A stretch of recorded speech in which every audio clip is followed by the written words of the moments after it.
Leaders. Now, I'm sure that's a word that's been tossed around you and at you quite a bit over the past few hours, days, weeks, and years. Leaders of tomorrow, leaders of today.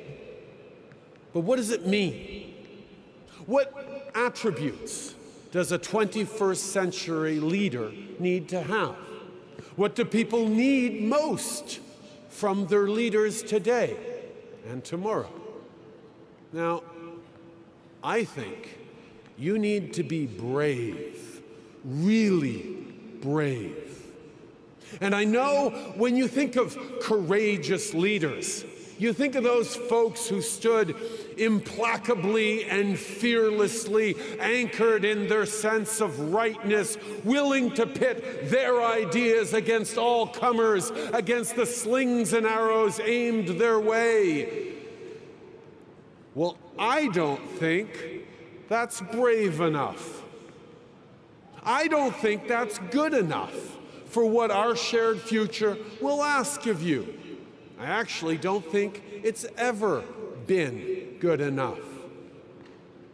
See, let me tell you a bit about Wilfrid Laurier, a promising young lawyer at the end of the 19th century who would go on to become my second favorite prime minister.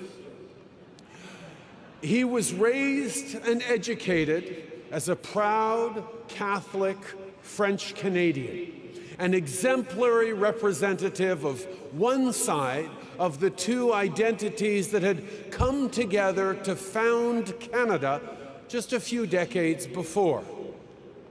The two solitudes, the other half being English-speaking Protestant and fiercely loyal to the British Crown, accommodated each other, cooperated together, and generally put up with each other to build our country, but still felt all too well the divisions and fault lines that had led them through almost a millennium of tensions and wars between English and French.